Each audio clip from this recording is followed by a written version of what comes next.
Now, Michael, you say that there's 3 words that should not be used when it comes to business. What are those 3 words and why shouldn't they be used?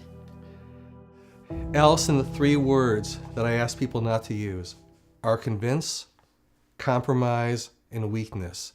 Let me share a little bit about all 3. I'll ask people in my workshops, which is more powerful, influence or authority? And consistently I get the same answer, which is influence.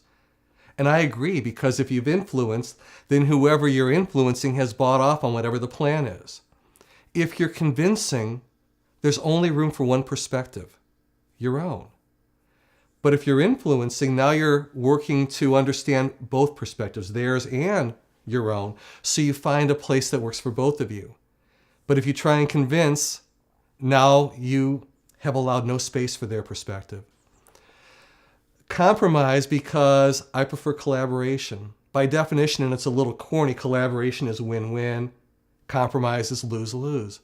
Both sides have to give something up. I like people searching for a mutually beneficial outcome, a place that both parties are happy with. And weakness, because when you're talking about a weakness, you're assigning something that is permanent. Not mean to sound politically correct at all, I prefer opportunity for improvement. And when I share a difference, for example, for me, right now, a weakness for me is I am not handy.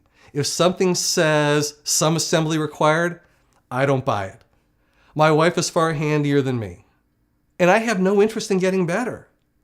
If at some point in time I buy something that says some assembly required, and I'm going to put it together myself, now it becomes an opportunity for improvement because I'm willing to work on it.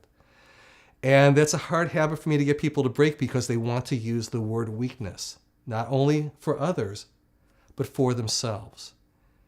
And I think if you use opportunity for improvement, now it becomes motivating. Yeah, I want to get better at this. So that's why I like to see the words convince, compromise, and weakness removed.